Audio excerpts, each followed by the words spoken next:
Olá, pessoal, tudo bem com vocês? Eu sou o professor Guilherme Rocha, sejam bem-vindas e sejam bem-vindos a esses 55 minutos de uma revisão, um revisaço dos principais tópicos do programa de Direito Penal Militar para o concurso público, que é amanhã para o Ministério Público da União.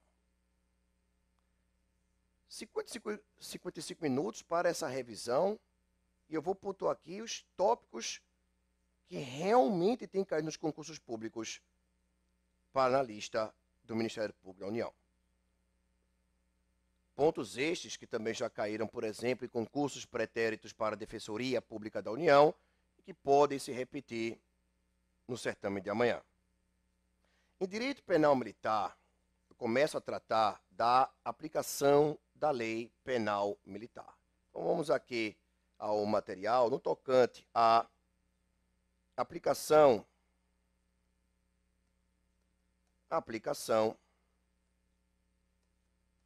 da Lei Penal Militar. Quais os principais tópicos que vocês precisam saber? Bom, primeiramente, toda a parte de Lei Penal Militar no tempo, retroatividade e ultratividade benévolas, e retroatividade e não ultratividade severas, gravosas, normas penais em branco, intertemporalidade entre as normas complementares das normas penais em branco, Lei Penal Militar Intermediária, a inadmissibilidade e combinação entre leis penais e militares, tudo isto se aplica da mesmíssima forma que vocês estudam no direito penal comum. Tudo igual. Tudo igual. Nessa parte aí, tudo igual. Tempo do crime militar, em que se adota como regra geral a teoria da conduta, da ação ou da atividade. A mesma coisa que vocês estudam como regra geral lá de aplicação da aplicação da teoria da conduta, da ação ou da atividade para o tempo dos comícios de delito do direito penal comum. Tudo igual. Tudo igual. Então, Lei Penal Militar no tempo é igual ao estudo legiferante, doutrinário e jurisprudencial da aplicação da Lei Penal no tempo do direito penal, aplicação da Lei Penal no tempo do direito penal comum. Ainda na aplicação da Lei Penal Militar, sobre princípios do direito penal militar, os princípios do direito penal militar são os mesmos princípios do direito penal comum, com um detalhe, entretanto, o princípio da adequação social do direito penal comum, e que cada vez menos tem aplicação no próprio direito penal comum, o princípio da adequação social não se aplica ao direito penal militar. Mas todos aqueles demais princípios do direito penal comum, princípios da intervenção mínima, fragmentariedade, subsidiariedade, legalidade, culpabilidade, co-culpabilidade, individualização da pena, dignidade humana, intranscendência, insignificância, todos esses princípios aqui citados do direito penal comum são os mesmíssimos princípios aplicados da mesma forma ao e no direito penal militar. Foco aqui no princípio da insignificância. Sim, o Superior Tribunal Militar, STM, e o Supremo Tribunal Federal, STF, admitem, sim, a aplicação do referido princípio da insignificância para determinados crimes militares. Determinados. A exemplo dos crimes militares patrimoniais sem constrangimento ilegal à vítima, como furto, furto de uso, pois é, o Código Penal Militar tipifica furto de uso. Furto de uso, apropriação indébita à vida por erro, estelionato, dano doloso, dano culposo, o Código Penal Militar tipifica dano culposo, receptações dolosas e culposa. Então, para tudo quanto é crime militar patrimonial sem constrangimento ilegal à vítima, sem violência à vítima, sem grave ameaça à vítima, sem um terceiro recurso que impossibilita a defesa da vítima, são crimes militares patrimoniais que admitem o princípio da insignificância. STF e STM também têm admitido o princípio da insignificância para crimes militares e, conforme o caso concreto, tudo é caso concreto. Tudo sobre insignificância é caso concreto, né, pessoal? Então, o STM e o STF também admitem a insignificância para delitos militares de lesão dolosa leve e lesão culposa, desde que leve também. Não admitem, o STF e o STM não admitem o princípio da insignificância para crimes militares praticados, no geral, praticados mediante alguma forma de constrangimento ilegal à vítima. Mas há exceções, não é? Por exemplo, eu acabei de citar lesão dolosa leve, lesão culposa leve, admite insignificância, embora praticados com violência. Para os demais crimes militares praticados mediante constrangimento ilegal, como crimes militares como roubo, extorsão, chantagem, extorsão e sequestro, não admitem princípio da insignificância. O STM e até o STF têm admitido insignificância, com alguns precedentes, para crimes militares como peculato culposo e até, existe precedente do STF, até para peculato doloso. Agora, para crimes militares como corrupção passiva e ativa, concussão, excesso de ação, desvio, o desvio é o excesso de ação qualificada do Código Penal Comum. Para esses crimes, portanto, não se admite insignificância. Também não tem o STM e o STF, não tem admitido insignificância para crimes militares próprios.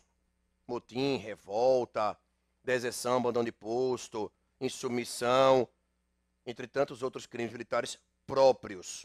Não se admite o princípio da insignificância, ou pelo menos STM e STF não têm admitido. E cuidado, um alerta.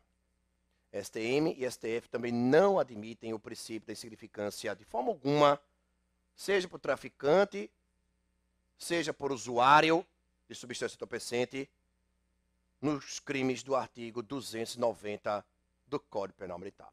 Então, quero atuar para uma questão sobre 290 do CPM, um soldado, um cabo, um sargento, foi encontrado dentro da mochila dele, dentro do armário dele, dentro do quartel, com um pouquinho de maconha, 0,1 grama, veja só, 0,1 grama, 1/10 de um grama. Cabe aí o princípio da insignificância? Não, não cabe não. Ah, mas era para uso próprio, mas não cabe. Não cabe. Ainda na aplicação da lei penal militar, já finalizei lei penal no tempo, finalizei lei penal a princípios do direito penal militar, mas ainda na aplicação da lei penal militar, pessoal, temos a lei penal militar no espaço. E cuidado. Cuidado porque eu sempre gosto nas minhas aulas, quem acompanhou tanto no intensivo ou no superintensivo aqui no Complexo Assim Renan Saraiva, eu bato muito essa tecla de que é imprescindível ministrar aulas de direito penal militar comparando institutos de direito penal militar com institutos de direito penal comum. Por quê? Porque, não todas, mas uma ou outra questão da tua prova vai sim fazer comparação. Vai sim fazer um confronto entre um tema, um tópico, um assunto de direito penal militar e um tema, um tópico, um assunto de direito penal comum. Não ache que isso não vai acontecer. Não subestime a prova, que vai acontecer isso. Não diga em todas as questões, mas em alguma questão vai haver assim um confronto, vai haver assim o tipo de questão que diz assim, o direito penal militar, assim como o direito penal comum, o Código Penal Militar prevê, assim como prevê o Código Penal Comum, o Código Penal Militar prevê isso, mas o Código Penal Comum não prevê, ou vice-versa. São corriqueiras as questões de direito penal militar da tua banca, confrontando institutos, tópicos e temas de direito penal militar com os de direito penal comum. Então, na lei penal militar no espaço, vamos fazer um confronto com a lei penal comum no espaço, lá no direito penal comum, nós temos os princípios da territorialidade, que é regra, e extraterritorialidade, que é exceção. E a extraterritorialidade, estou falando direito penal comum, e a extraterritorialidade, ela é subdividida, nós sabemos, em incondicionada e condicionada. No direito penal militar, aí vem o pulo do gato, tanto a territorialidade, vejam só, quanto a extraterritorialidade são regras gerais. Pois é. Pois é, a extraterritorialidade, que no direito penal comum é exceção, no direito penal militar é regra também, como a territorialidade. Vocês vão perguntar, é pergunta que não quer calar. Tá bom. Se territorialidade e extraterritorialidade são regras gerais no direito penal militar, quais são as exceções no direito penal militar? As exceções ficam a cargo dos tratados, convenções internacionais e regras de direito internacional. Digo mais. No direito penal militar, a extraterritorialidade é uma só, incondicionada, ponto. Quer dizer, o direito penal comum possui extraterritorialidade condicionada, mas não o possui o direito penal militar.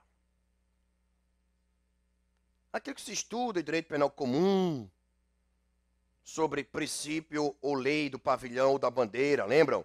Um crime é praticado a bordo de um navio em alto mar, ou um crime é praticado a bordo de uma aeronave sobrevoando o alto mar. Nesse caso, independentemente da nacionalidade dos sujeitos ativo e passivo, independentemente da nacionalidade do bem jurídico ali envolvido, violado ou ameaçado, aplica-se a lei ou princípio da bandeira ou do pavilhão. Ou seja, você vai ter que verificar a bandeira daquele navio. O navio ali, a bordo do qual foi praticado um crime em alto mar, o navio ali ostenta a bandeira brasileira, então se aplica a lei penal brasileira. O navio ali ostenta a bandeira grega, então se aplica a lei penal grega e por aí vai. A mesma coisa para crimes comuns praticados a bordo de aeronaves sobrevoando o alto mar, a mesma coisa. Você vai ter que ver, portanto, o país de matrícula daquela aeronave. A mesma coisa nós encontramos no direito penal militar. Também existe a aplicação do princípio ou lei do pavilhão ou da bandeira no direito penal militar. Aí, nesse ponto específico, é igual, são iguais. O direito penal militar é comum. Mas temos o seguinte, cuidado com o artigo 7º, parágrafos 1º e 2º. O terceiro, nem tanto, o 7º, parágrafo 3º do CPM, o 7º, parágrafo 3º do CPM, só diz que considera-se navio, para efeitos de aplicação do CPM, toda e qualquer embarcação sob comando militar. Até um jet ski, um simples jet ski, uma jangadinha, desde que esteja sob comando militar, é considerado navio para efeitos de aplicação da lei penal militar. Mas cuidado, parágrafos 1º e 2º do artigo 7º do CPM. Artigo 7º para 1º do CPM diz que se aplica a lei penal militar brasileira pelo princípio da territorialidade, aplica-se a lei penal militar brasileira, artigo 7º para 1º do Código Penal Militar, aos crimes militares praticados a bordo de navios ou aeronaves brasileiras, aeronaves brasileiras, ainda que de propriedade privada, desde que o navio ou aeronave, ainda que de propriedade privada, desde que esteja sob comando militar ou esteja sendo militarmente utilizado por ordem de autoridade militar superior. Está lá no artigo 7 para 1º do CPM.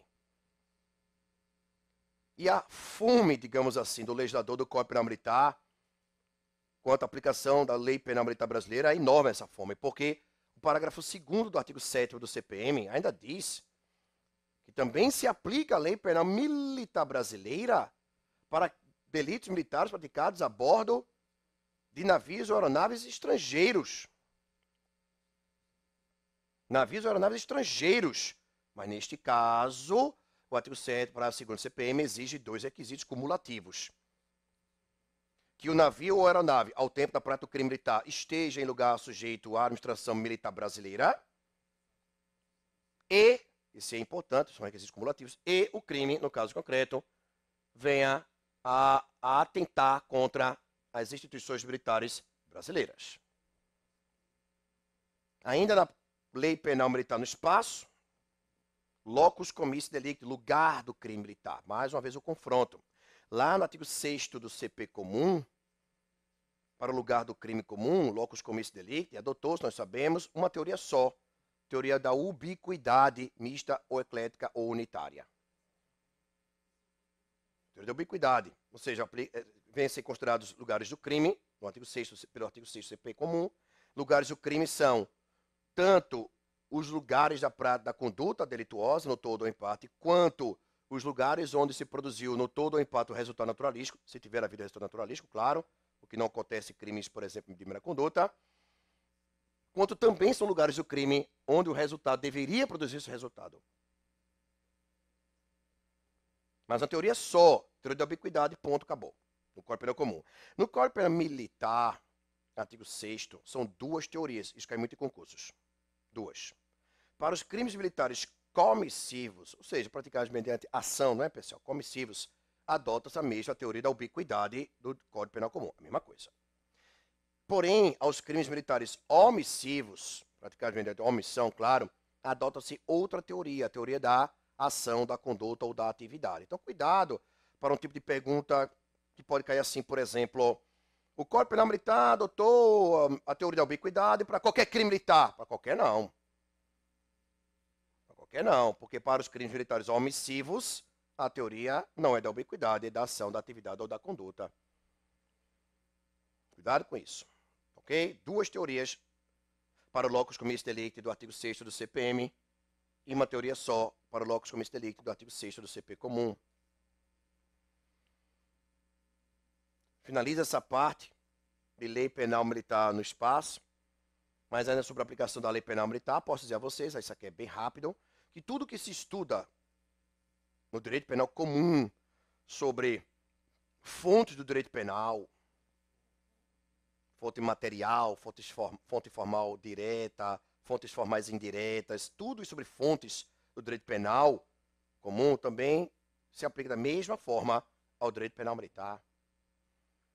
Tudo que se estuda em direito penal comum sobre interpretação da lei penal, aquelas várias modalidades de interpretação histórica, sistemática, progressiva ou evolutiva, gramatical, léxica ou literal, interpretação extensiva, restritiva, declaratória, autêntica, jurisprudencial ou judicial, doutrinária, toda aquela parte de interpretação da lei penal se aplica da mesma forma ao direito penal militar.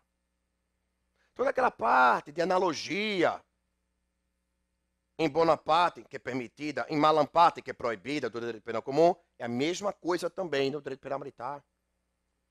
Toda aquela parte de conflitos aparentes de normas e princípios solucionadores dos conflitos aparentes de normas, princípio da especialidade, princípio da subsidiariedade, que pode ser explícita ou tácita, princípio da consunção, que são várias as modalidades de princípio da consunção, princípio da alternatividade, toda essa parte de conflitos aparentes de normas e de princípios solucionadores do direito penal comum se aplicam igualmente ao direito penal militar.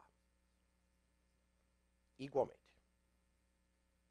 Mas ainda na parte da aplicação da lei penal militar, claro, não posso deixar passar o conceito de crime militar, principalmente o conceito de crime militar em tempo de paz, artigo 9º do Código Penal Militar. Pessoal, o artigo 9º é imprescindível. O artigo 9º, que possui 3 incisos, inciso 1º, sem qualquer linha, inciso 2º, com 5 alíneas, inciso 3º, com 4 alíneas, parágrafo 1º e parágrafo 2º. Eu posso dizer a vocês que eu prevejo caírem 2 questões de direito penal militar na tua prova. Ambas explorando o artigo, a nova redação trazida pela Lei de outubro de 2017, Lei 13.491, Lei 13.491/2017, outubro de 2017, que trouxe nova redação, uma nova roupagem ao artigo 9º do Código Penal Militar. Essa lei só trata do artigo 9º, não trata de outros artigos do Código Penal Militar.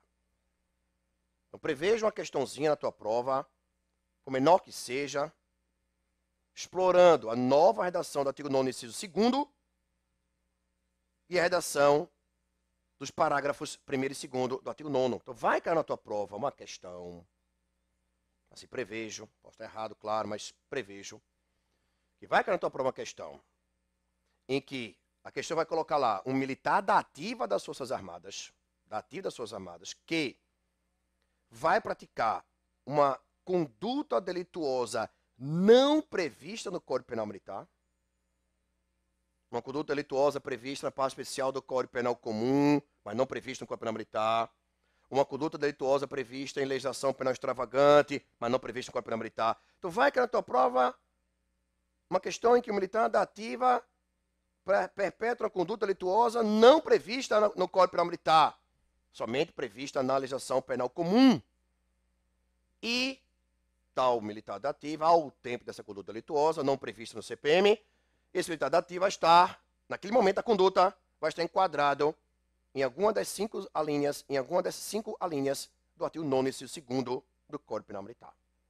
E aí, vão te perguntar se nesse contexto todo, nesse cenário todo, se temos ou não crime militar da competência da Justiça Militar. Temos sim crime militar da competência sim da Justiça Militar. Então, se cai na sua prova, por exemplo, um militar da ativa, que em serviço, estando em serviço, tanto faz ser serviço interno ou externo ao OM, dentro ou fora de lugar sujeito à administração militar, mas vai cair na tua prova uma questão em que o militar da ativa das Forças Armadas, estando em serviço, ou em um lugar sujeito à administração militar, vai praticar uma tortura, ou um abuso de autoridade, um crime ambiental, um crime financeiro, um crime econômico, um crime tributário, um crime contra o sentimento religioso, ou contra o respeito aos mortos, ou um crime contra as finanças públicas, um crime qualquer não previsto no Código Penal Militar. Veja, militar da ativa, que, no meu exemplo, estando em serviço ou em lugar sujeito à administração militar, está enquadrado no artigo 9º, inciso 2º, B ou C do CPM, e que pratica crime não previsto no Código Penal Militar. É delito militar? É. E da competência, portanto, a Justiça Militar. Vai com uma questão sobre isso. Não tenho dúvida sobre isso. Sabe por quê? Por que vai cair uma questão assim? Porque a tua prova para a lista do MPU é a primeira prova para o MPU pós-modificação do artigo 9º do Código Penal Militar. É a primeira prova para o MPU em que vai ser uma primeira prova pós Lei 13.491/2017. Vai cair. E vai cair uma questão também em que o militar da ativa das Forças Armadas vai cometer um crime doloso contra a vida de civil. Vai cometer crime doloso contra a vida de civil. E aí, calma, cuidado. Quando é militar das Forças Armadas, da ativa das Forças Armadas, que, em lugar sujeito à administração militar ou em serviço, por exemplo, perpetrar delito doloso contra a vida de civil, cuidado. Você não pode dizer que uma situação assim é sempre crime comum da competência do júri. Não pode dizer que é sempre. Nem pode dizer que é sempre, nem nunca, crime militar da competência da Justiça Militar da União. A questão é, depende. Não é sempre isso, nem sempre aquilo. Não é nunca aqui, nem nunca ali. É depende. Cuidado, é depende. Depende de quê, professor? Pega lá o artigo 9º, parágrafos 1º e 2º. Se nosso militar da ativa das Forças Armadas, quando cometeu o crime doloso contra a vida de civil, não estava em qualquer daqueles contextos do inciso 1º ou do inciso 2º ou do inciso 3º, linhas A, B, C e D, do parágrafo 2º do artigo 9º, haja dispositivos, né? Então, se nosso militar das Forças Armadas, quando cometeu o crime doloso contra a vida de civil, não estava em qualquer dos contextos do 9º parágrafo 2º, inciso 1º, ou inciso 2º, ou inciso 3º, então, se não está no artigo 9º parágrafo 2º, cometeu o crime doloso contra a vida civil, no artigo 9º parágrafo 1º. E aí é crime comum da competência do júri. Mas eu prevejo que na tua prova uma situação que o militar da ativa das Forças Armadas vai estar, sim, em um dos contextos do inciso 1º, do inciso 2º ou do inciso 3º do artigo 9º para 2º do Código Penal Militar, ao tempo da prática do crime doloso contra a vida civil, caso em que se evidencia, pela redação do 9º para 2º do CPM, se evidencia crime militar da competência da Justiça Militar da União, ou seja, Justiça Militar Federal. Ainda sobre a aplicação da Lei Penal Militar, destaco os artigos 12 e 13 do CPM, que tratam de militares da reserva e militares reformados. Cuidado, porque militares da reserva e militares reformados, quando empregados na administração militar, que se chama nas Forças Armadas de PTTC, prestador de tarefa por tempo certo. Prestador de tarefa por tempo certo. PTTC, ou seja, militar da reserva ou reformado, empregado na administração militar, PTTC, ele é equiparado a militar da ativa. Está lá no artigo 12 do Código Penal Militar. E equiparado a militar da ativa, pode cometer crime militar pelo inciso primeiro, aliás, qualquer pessoa pode praticar crime militar pelo inciso primeiro, não é? Que é o crime militar próprio, pelo inciso primeiro, artigo 9º. Então, sendo os militares à reserva e reformados, quando empregados na administração militar, equiparados militares da ativa, poderão praticar crimes militares em tempo de paz pelo inciso primeiro ou pelo inciso segundo do artigo 9º do CPM. Lembrando que o inciso primeiro se trata de crime militar em tempo de paz que pode ser praticado por qualquer pessoa.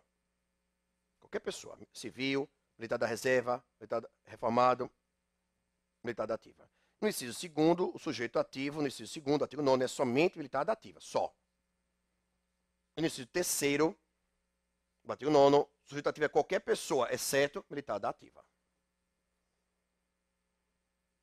Cuidado também com os dispositivos do Código Penal Militar sobre o conceito, a equiparação a comandante, o conceito de superior. Equiparação a comandante, conceito de superior, são também outros focos a serem explicitados aqui sobre a aplicação da lei penal militar. Lembrando que o Código Penal Militar não disciplina transgressões disciplinares, nem punições disciplinares, só disciplina crimes militares e sanções penais, e não sanções disciplinares. Transgressões disciplinares militares e punições disciplinares militares não estão no CPM, e sim nos regulamentos disciplinares das Forças Armadas, RDM, RDE e RDAR. Não precisa vocês buscar isso daí não, porque não quero na tua prova. E aqui finalizo as dicas sobre a aplicação da lei penal militar. E aí chegamos à teoria geral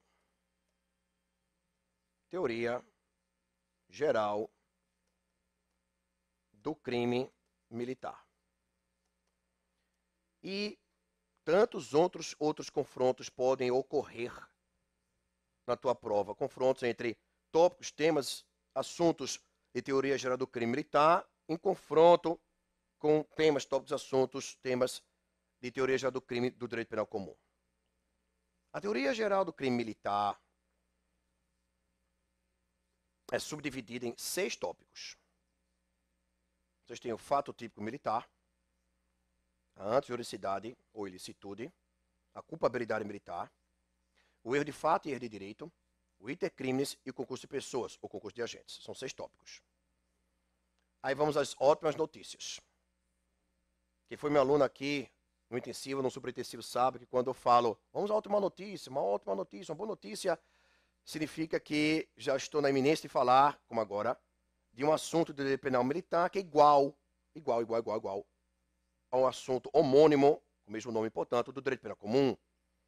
Então, por exemplo, tudo que existe no fato típico militar sobre fato típico militar doloso, conduta, resultado, ex-causal, tipicidade.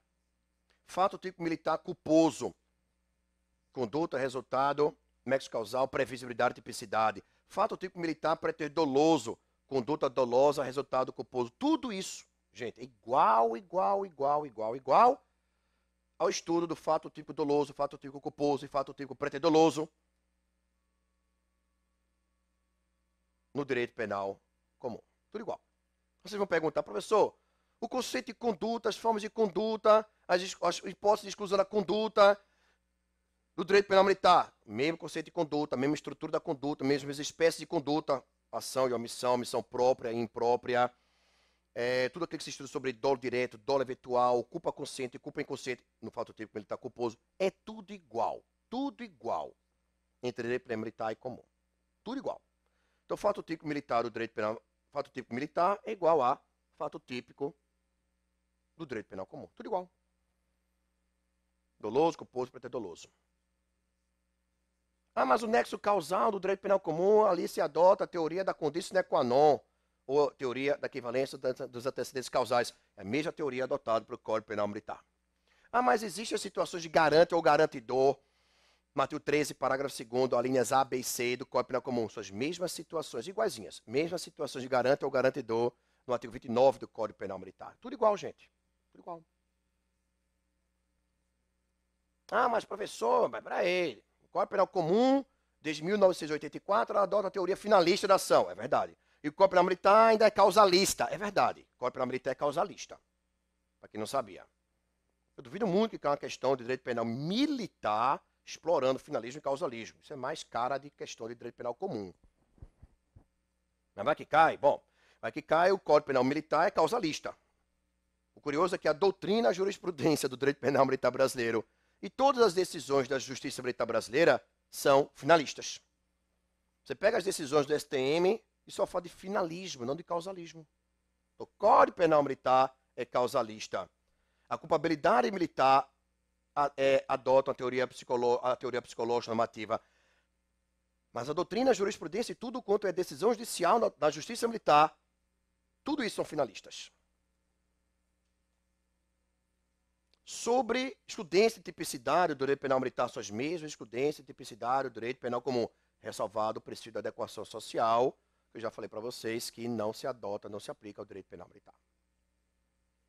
Antijuricidade ou ilicitude no direito penal militar. Aí vem uma ótima notícia. Qual?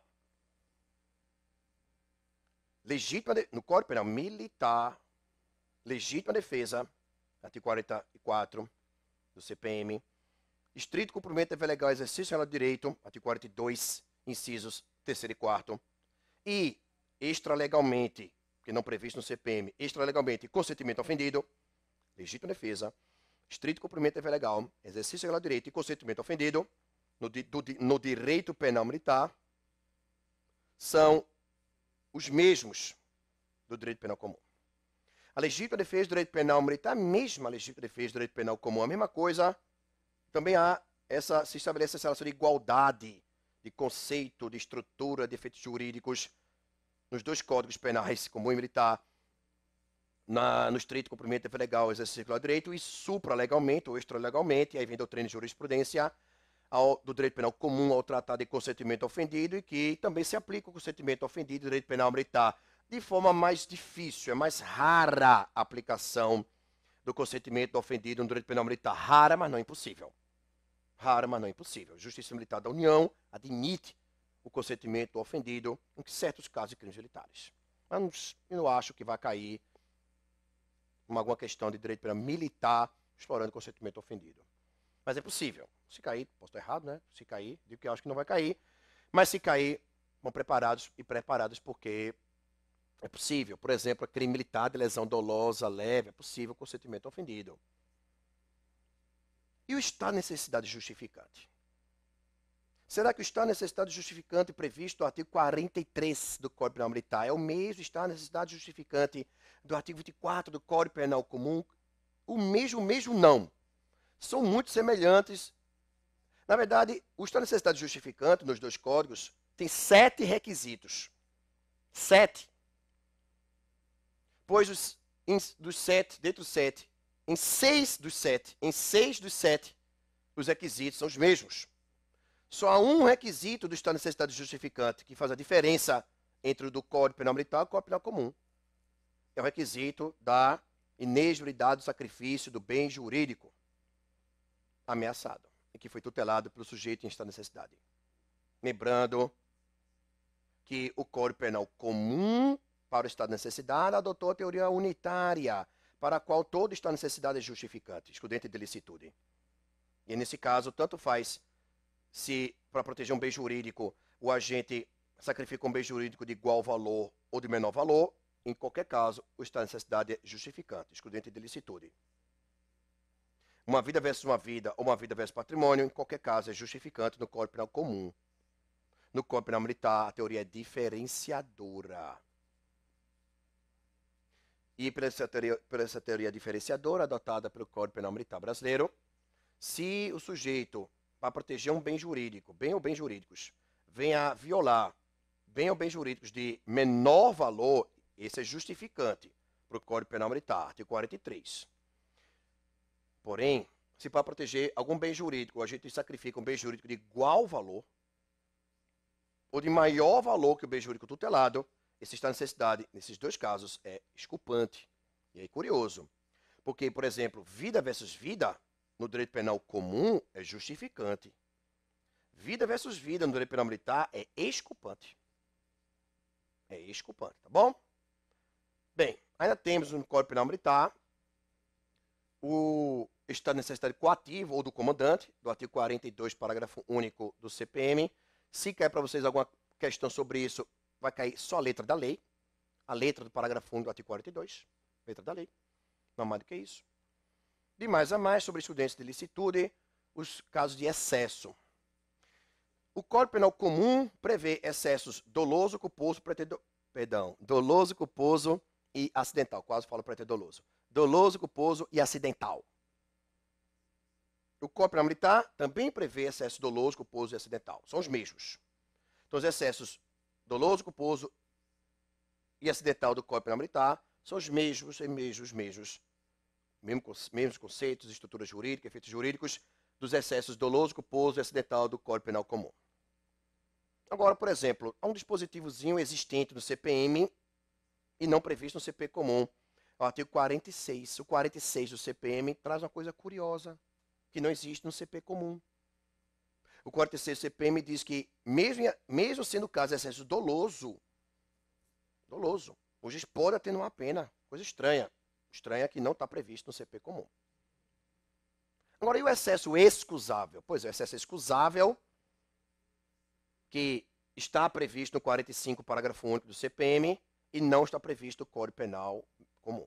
Excesso excusável, é bom que anote, 45, parágrafo único, anotem que é uma causa de exclusão da culpabilidade militar.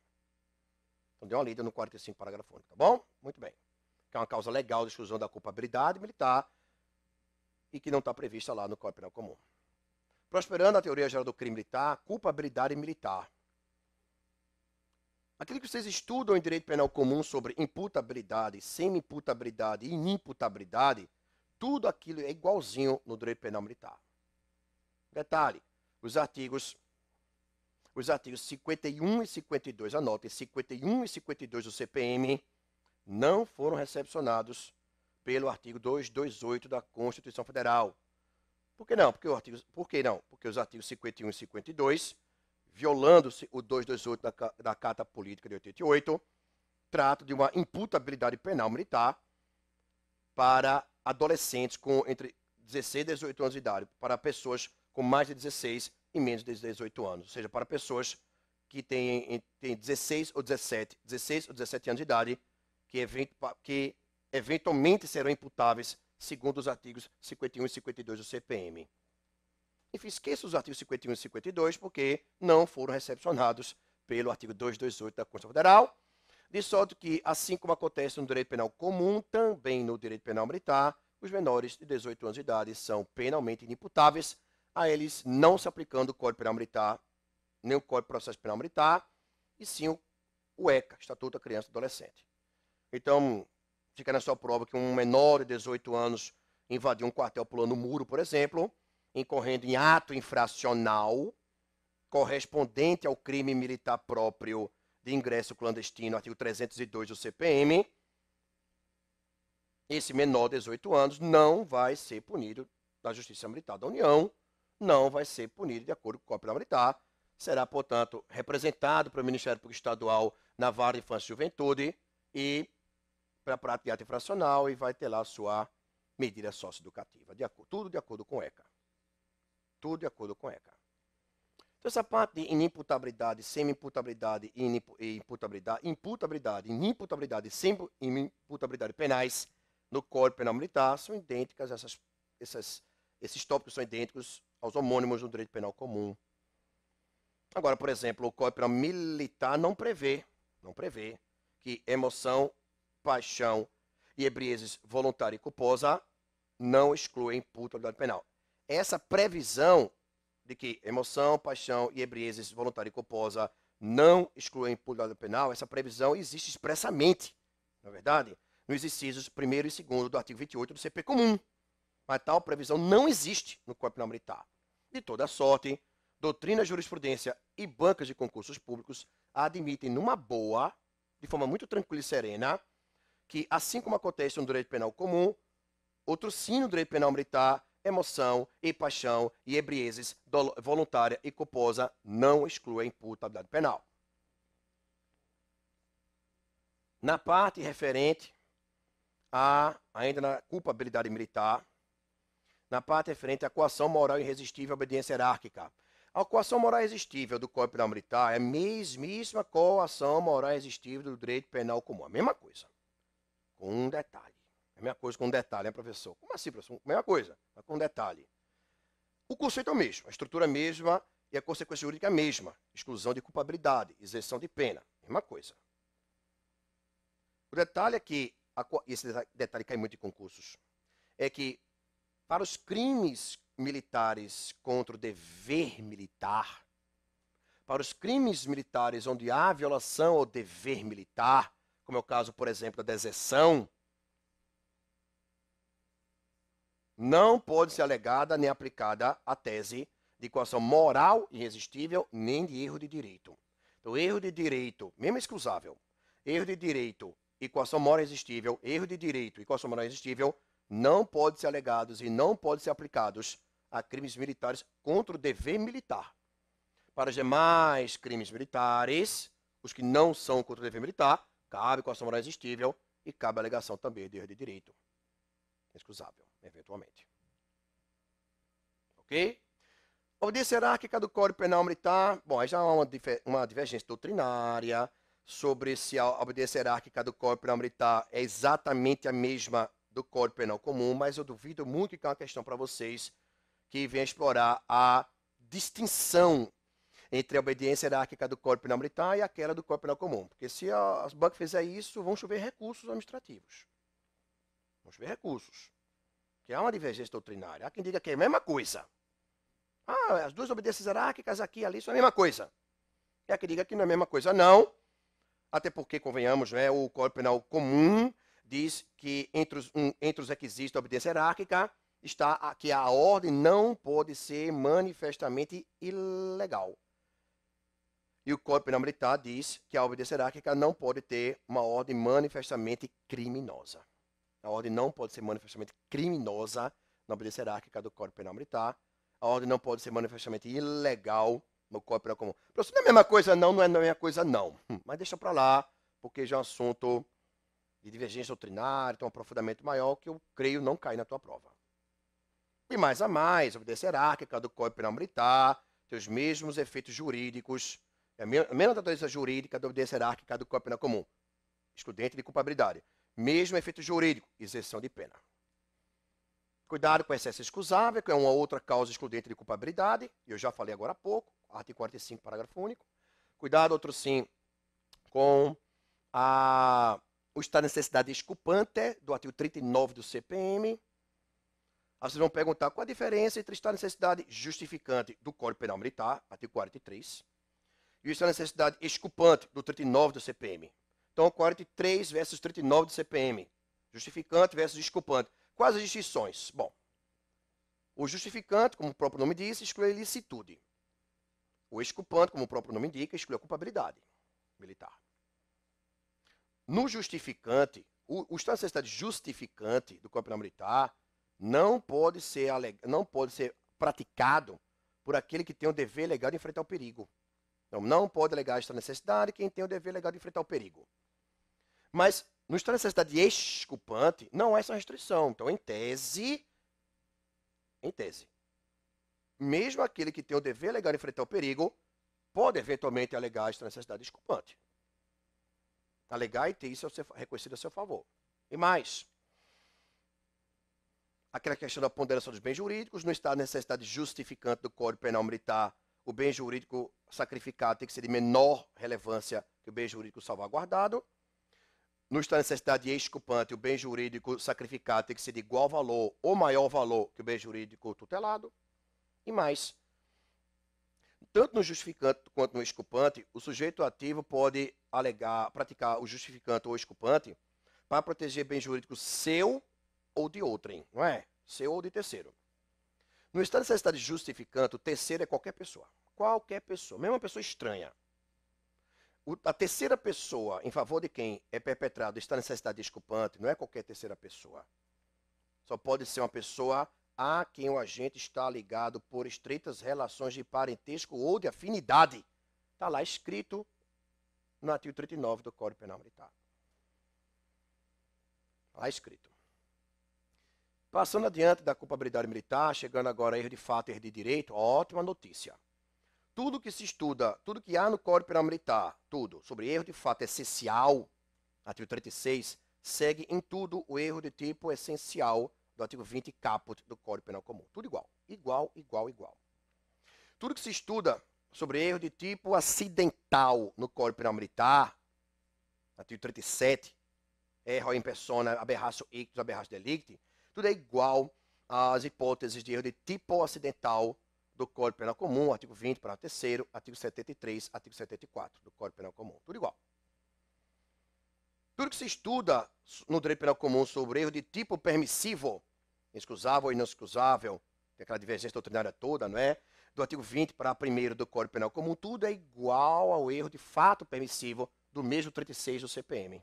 Ou seja, o estudo do erro de fato do direito penal militar é igual ao estudo do erro de tipo do direito penal comum. Agora, o erro de direito é diferente um pouquinho do erro de proibição do Código Penal Comum. Primeira coisa, o Código Penal Militar não prevê erro de proibição. Não prevê. O Código Penal Comum prevê, o militar não. Erro de proibição. Outra, o erro de proibição, artigo 21 do CP Comum, ele vem a eliminar potencial consenso de licitude, excluindo a culpabilidade e isentando o agente de pena quando excusável, não é? E, ao mesmo tempo, esse erro de proibição é um erro sobre a licitude do fato e não abarca o desconhecimento da lei. Não abarca. Então, para o Código Penal Comum, erro de proibição é uma coisa, desconhecimento da lei é outra coisa. E desconhecimento da lei é inexcusável.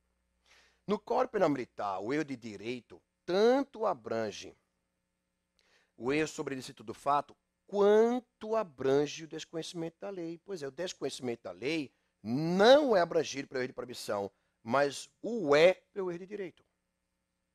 Mas o erro de direito do Código Penal Militar, quando inexcusável, não tem qualquer efeito jurídico. É um nada jurídico na prática. Não exclui nada, não reduz nada, não atenua nada, não isenta ninguém de pena, não substitui pena por outro, faz nada, o inexcusável. O erro de direito excusável, por sua vez, excusável, não elimina a culpabilidade, não isenta o agente de pena, só permite uma atenuação da pena ou a substituição da pena por uma outra mais branda. Pois é, o erro de direito excusável do direito penal militar não tem as mesmas consequências jurídicas do erro de proibição excusável do direito penal comum. O erro de proibição excusável isenta o agente de pena, o erro de direito excusável não isenta.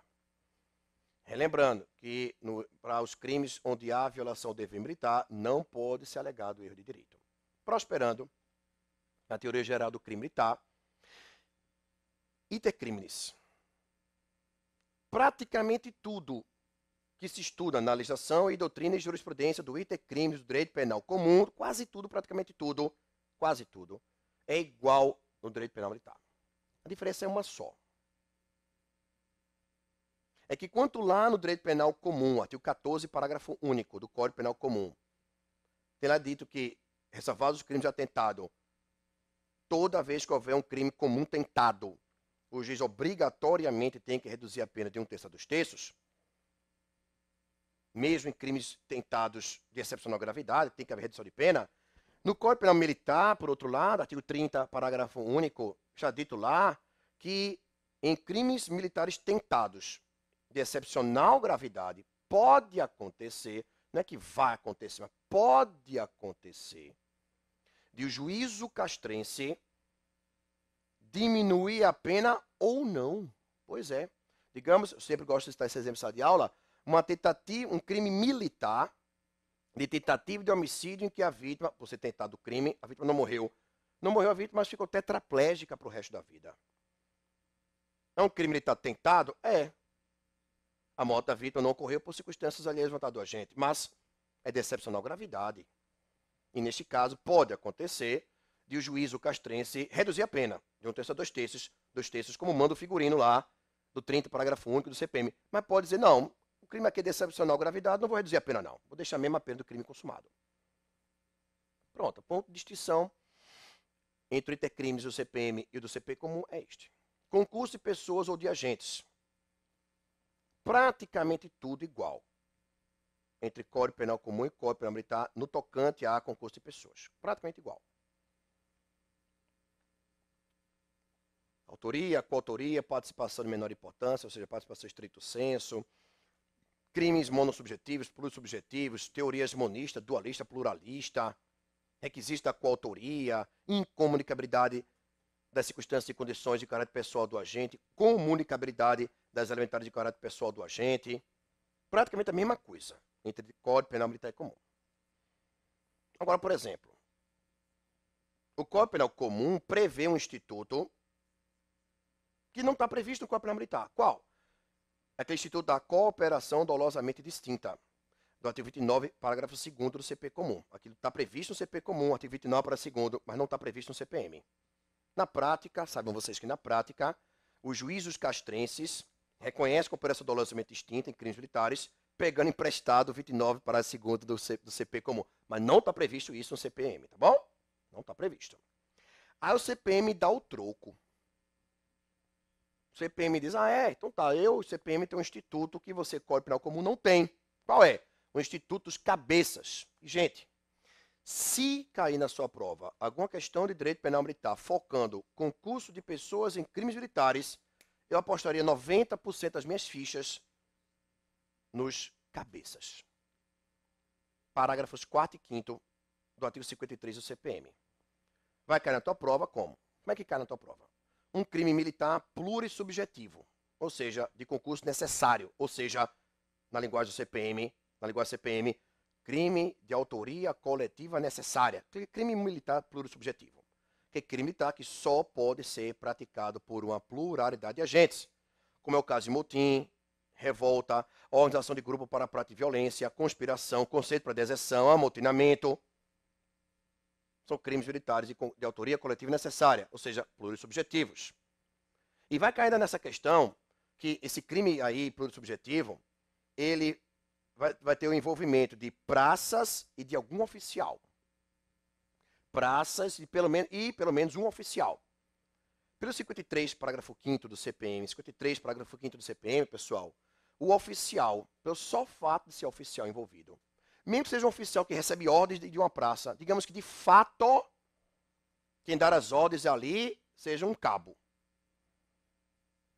Quem dá as ordens a todo mundo é um cabo, digamos. Mas o simples fato de ter um oficial envolvido, ele é considerado cabeça.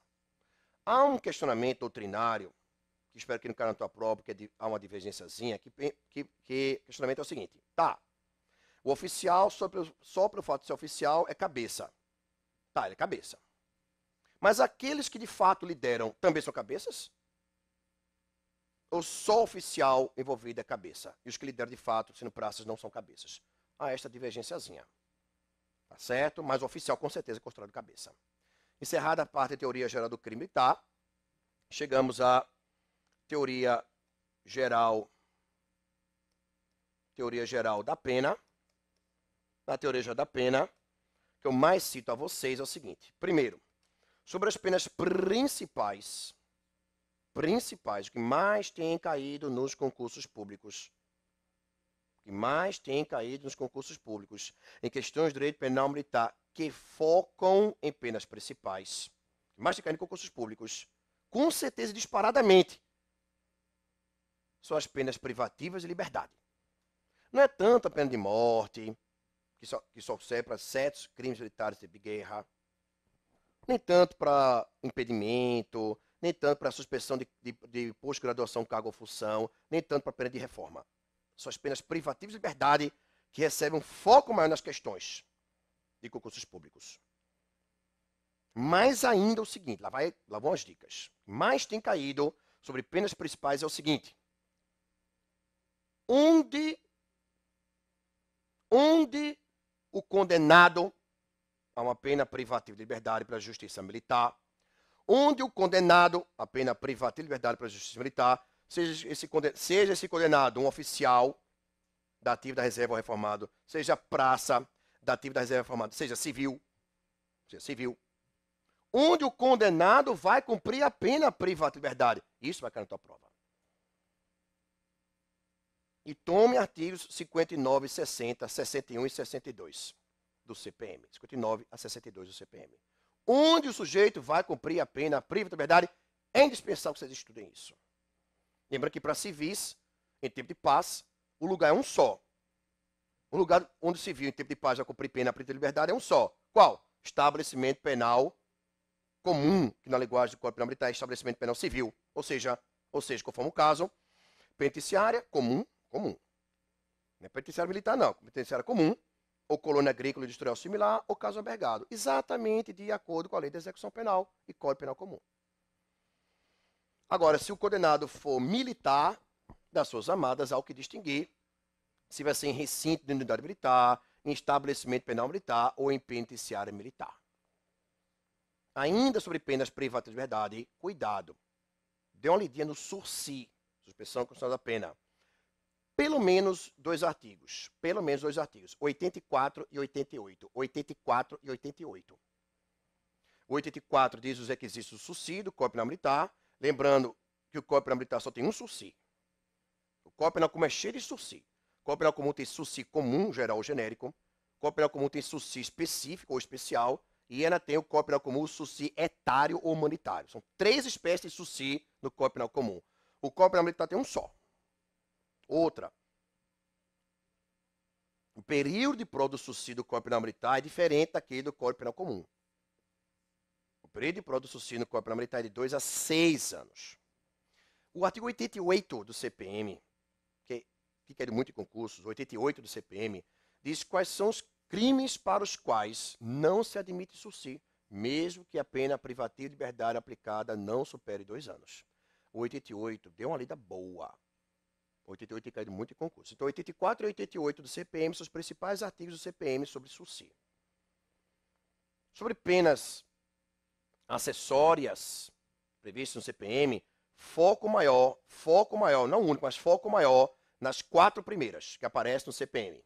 As 4 primeiras, que são perda de posto e patente, indignidade para oficialato, incompatibilidade com o oficialato e exclusão das Forças Armadas. Cuidado, porque se cai na sua prova, como já vi cair numa questão, que diz assim, o oficial das Forças Armadas condenado a pena privativa de liberdade superior a 2 anos vai ter sobre si também a pena acessória de exclusão das Forças Armadas. Está errado. Vai ter sobre si a pena acessória de perda de posto e patente. Sobre medidas de segurança, foco maior na leitura do artigo 110 do Código Penal Militar. 110 do Código Penal Militar. Leiam aqui dali. Vocês vão ver que o Código Penal Militar prevê medidas de segurança outras que não as previstas no Código Penal Comum. Sobre extinção da punibilidade, foco maior nas causas extintivas da punibilidade que estão previstas na legislação penal comum, mas não estão previstas no Código Penal Militar. Foco maior também na prescrição, principalmente em causas de interrupção da prescrição da pretensão punitiva em abstrato. Na parte especial do Código Penal Militar, por sua vez, vamos lá, na parte especial do Código Penal Militar, para encerrar aqui nosso resumo, na parte especial do Código Penal Militar, foco muito maior nos crimes militares próprios, que são aqueles que só estão previstos na parte especial do Código Penal Militar, seja quem for sujeito ativo. Crimes como motim, revolta, conceito para deserção, a própria deserção, insubmissão, abandono de posto, descumprimento de missão. Crimes militares próprios são relevantíssimos. Cuidado também com crimes militares contra a administração militar, principalmente os dos artigos 298 a 303. 298 a 303. Cuidado também com as corrupções passiva e ativa dos artigos 308 e 309 do CPM, porque diferem um pouco das corrupções passiva e ativa dos artigos 317 e 333 do Código Penal Comum. Pessoal, são as dicas sobre os principais tópicos que eu lhes dou para a prova de vocês. Forte abraço, sucesso e até uma próxima.